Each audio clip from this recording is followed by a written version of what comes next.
Anyone using drug enhancement and the ALT was 3 times the normal, you are normal.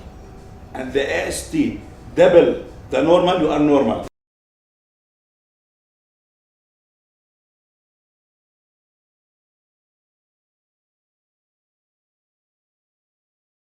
What's up guys, Derek, moreplates.com. Today I am going to be going over Literary Wheel's blood work. So this is a video he posted a few weeks ago about how 8 years of PEDs affected his health. And he kind of just goes through his blood work with this guy. Let's see, what's this guy's introduction here? Dr. Mutas. What's up guys, Larry Wheels here at the best gym in Dubai, Banos Gym here in Anis's office. And I'm here with Dr. Mutaz, so thank you so much for being a part of the channel. Today we're going to... Okay, so presumably this guy is, like a foremost expert at this gym or wherever this clinic is or whatever, but it's a 25-minute video. I'm gonna try and jump around to not have my video end up being 45 minutes with my commentary added. So I'm going to jump right to the first blood test result, see what this guy says, and I'll give you my interpretation. 0.7 to 1.2, anyone normal. But we as athletes, or especially as bodybuilders, because we have more muscle mass, so the creatinine level will be most of the time high, maybe 1.4, 1.5, 1.3. It's okay.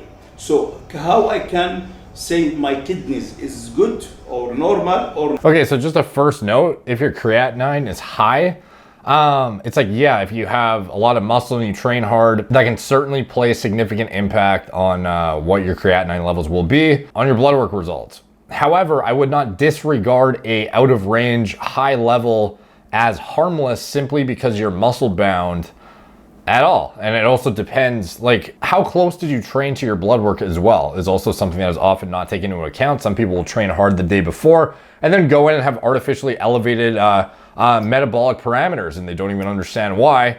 And it's pretty problematic because you might think that something's wrong when something may not be wrong. But if you're just chronically elevated with certain things, like for example your liver enzymes or your creatinine, like, this is not something to just ignore simply because you're muscle bound and you may otherwise have more excretion of certain things in your body or more things to metabolize. It doesn't necessarily mean that it's okay just because you're a bodybuilder. Or not, I make another lab test to make check. The most important test I always let anyone check for the kidneys, if the creatinine high, something called GFR, glomerular filtration rate. What means the glomerular filtration rate? That means how my kidneys per minute filtrate the blood.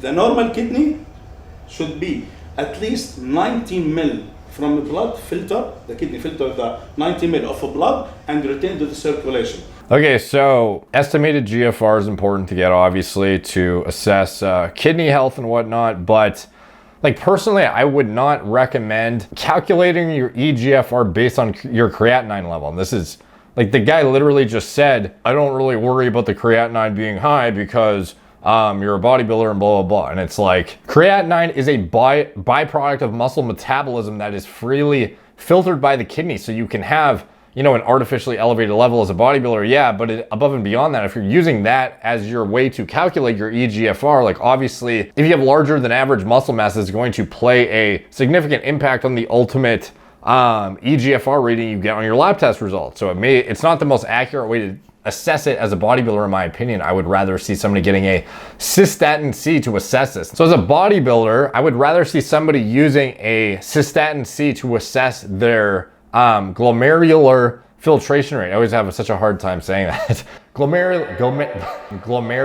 I can never say this word. Glomerular. But cystatin C is made by all nucleated cells. So it's not, just muscle like we are getting from the creatinine results. So there's less variation individual to individual, and it's also going to be a lot more accurate in regards to a bodybuilder with an above average amount of muscle mass. And using that as your way to calculate your GFR is obviously going to play a pretty big impact on the end result. So personally, I would not be referring to the creatinine myself to calculate the eGFR, but anyways, he goes on here. This is called normal stage 1. Stage 2, He basically talks about kidney failure and dialysis at this point, which is obviously good information to have, and I recommend you watch it. I'm going to jump ahead to his liver values. opposite of the liver. We know, as you know always, the liver enzymes, AST, the most important, ALT. ALT mainly in the liver, but AST I can found in the liver and outside the liver, in muscles, kidneys, heart. So if I see the ALT high, I know the damage inside where livers. 1 second. Yeah. Back to the kidney for a second. Are there any side effects that someone would experience with stage 2? For you, the creatinine is perfect in normal range. So nothing to concern. I would be somewhat concerned about the creatinine. Like, just because you're a big bodybuilder, like, I get that it's going to be artificially elevated to some extent, but I mean, like, it's not something to just disregard as like, oh, you're fine. But anyways, the liver enzymes being high, he goes on here to elaborate on how, well, I'll let him just talk and make his point. Especially you are 125 kg, but still your creatinine in the normal level, so you are doing in the right way. One of the things is maybe affect the kidneys, high protein, especially meat.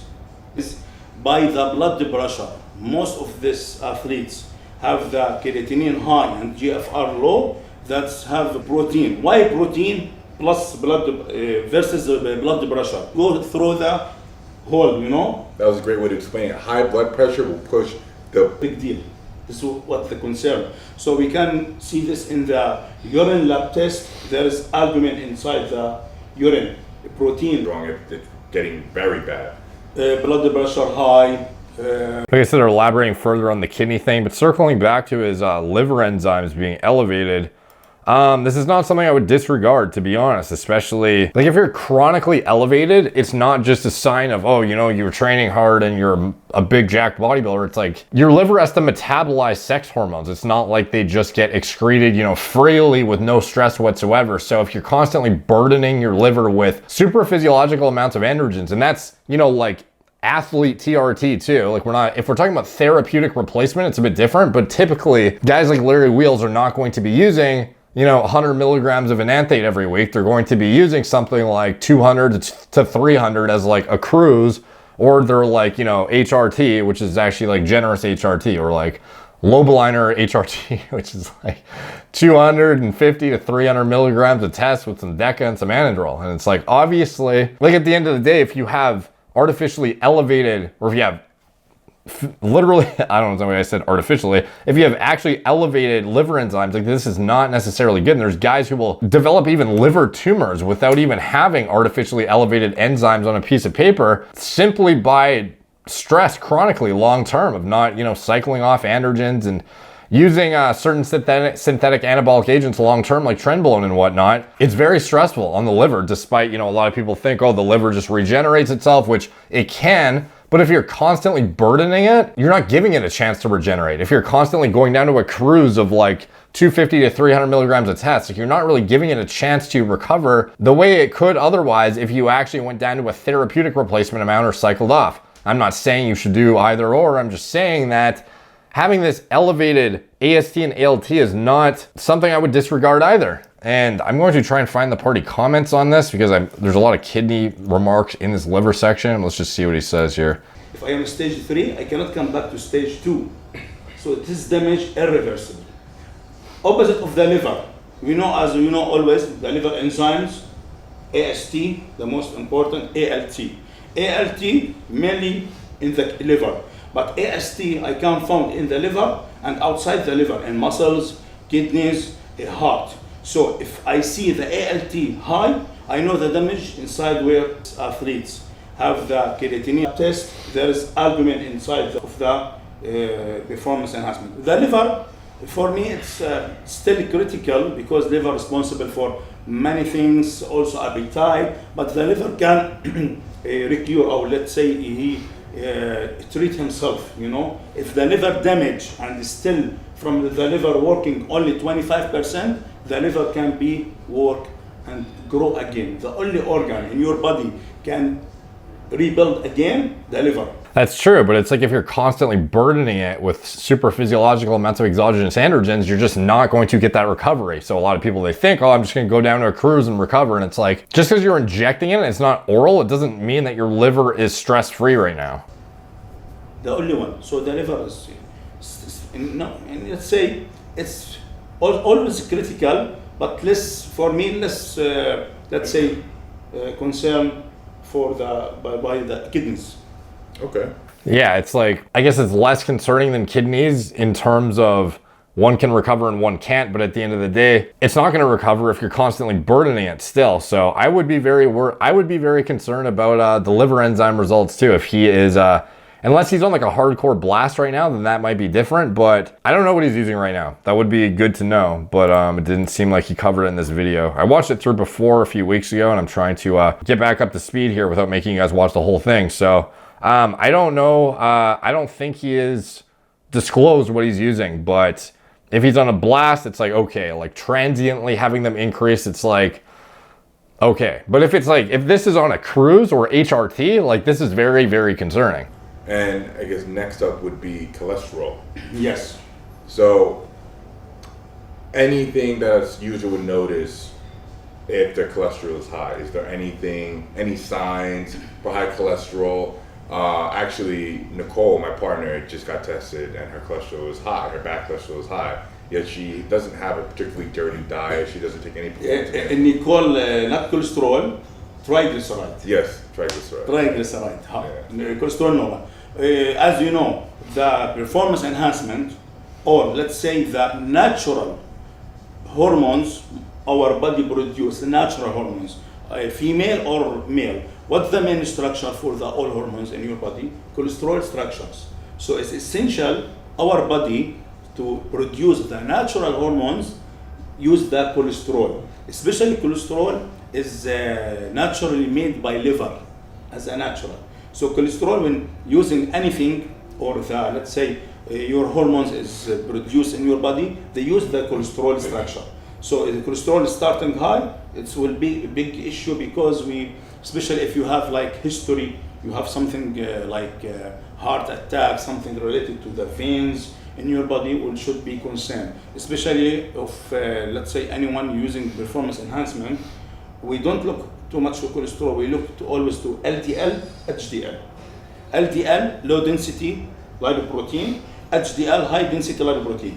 The HDL, high density lipoprotein, it's the good things or good cholesterol we need it. When you use drug performance enhancement, will start go down, and the LDL, the bad, will be go up. This is critical. We always try to, let's say, be in minimum as we can, because it is related to the heart attack. So we typically, even guys on HRT, it's pretty uncommon to see guys with HDLs over like 60 or 50 is like pretty even rare in itself, let alone guys who are blasting and cruising. Having anything above 40 would be like, you're an elite outlier. But Larry expectedly, unfortunately, has a 20 HDL. Like I was not really expecting to see better than the high 30s, to be honest, because it's like typically guys who are blasting it all during the year, even when they're cruising, they're not gonna really be clearing 40 unless they have like let their estrogen levels climb pretty high, at least from what I've seen. And obviously this is individual dependent, but it's like, it's often rare to see a bodybuilder on gear perpetually who has an HDL above like 60. And that's like, you know, over 55 is like no risk territory, at least by, you know, like clinical parameters. So he's like very high risk according to this. And then LDL 152, clinically they would say that this is where you can start to get like plaque deposit. Like this is in the triple digits. Like if your diet is not, like there's obviously arguments in the community about, oh, if you have a diet that has high cholesterol, has your cholesterol spiked into the stratosphere, but you don't have a bunch of inflammation mediated by, you know, like high sugar dense shit or things that would otherwise cause oxidation and whatnot, then you're gonna be fine. You're not gonna have this plaque deposit buildup and blah, blah, blah. And then there are some people who think that anything over, you know, like a 70 milligram per deciliter serum LDL is going to be problematic and potentially cause plaque buildup regardless of what's going on. So It kind of depends on your own risk tolerance, I guess, as well as ideally you would also check your polymorphisms prior to see if you are, you know, somebody prone to hypercholesterolemia or things of this nature, and things you can proactively plan your diet model around to avert, you know, getting into a state that would otherwise, like maybe for the average person, it might be something that is very easy to avoid. But for you, if you have some sort of polymorphism that makes you prone to something, it would be good to know beforehand so you can actually, you know, alter your diet accordingly to avoid having these deleterious outcomes down in the future. And it's not always going to be reflected purely in your blood work with these basic tests, unfortunately, because getting just a straight up HDL and a straight up LDL is not really the most like best way to elucidate what's going on at a lipid level in terms of plaque deposit and whatnot. But just in general, a 152 LDL is not exactly ideal, and a 20 HDL is certainly not ideal either, obviously. But it's relatively expected for guys who are like perpetually on PEDs, unfortunately. HDL, low density lipoprotein, HDL, high density lipoprotein. The HDL, high density lipoprotein, it's the good things or good cholesterol we needed. When you use drug performance enhancement, this will start go down, and the LDL, the bad, will be go up. This is critical. We try to, let's say, be in minimum as we can, because it is related to the heart attack. When HDL too much low, LDL high, we are. If you have history also, maybe have a deep vein thrombosis, something related to heart, maybe let's say thrombosis, or yeah, deep vein thrombosis, like a stroke in your leg, okay, or your heart. So it's the most concern. That's why we use always fish oil, use something to reduce natural cholesterol. Some of them, they have history, will use some medicine to control. Now go to the triglyceride. Triglyceride, if high, it's also not good, but we can control the triglyceride by diet. If you have good diet, good cardio, we'll go the triglyceride. Trigs are typically well controlled with diet and lifestyle intervention, fortunately. So it's not like with gear, it seems like no matter how on point you are, it's very difficult to keep a optimal HDL level. You almost never see a guy with above a 55, like I said. With trigs though, it's not too difficult to keep them in line. So that's good to point out, and is obviously ideal because triglycerides are something that would otherwise be very problematic if they were high, and it's more easy to point out the ramifications of high triglycerides than it is to make the argument for the high basic LDL thing. Okay. And one thing that we spoke about the other day that has... Guys, anyone using drug enhancement and the ALT was 3 times the normal, you are normal. And the AST double the normal, you are normal. Because it's naturally will be higher because you use this. So the liver will be more active. That's normal. Plus high protein intake make the liver enzyme will be high. Plus for Larry, he used Accutane. A little high, I think, from Accutane. Really? Yeah. From what? Taking a very low dose of Accutane only. Yeah, Accutane. Oh, he's on Accutane, so that's obviously burdensome on the liver, of course. So this would be 20 mg. 20 mg is really minimum. It's good. So as we know, if you go to any doctor for dermatology, first things before you give you the Accutane.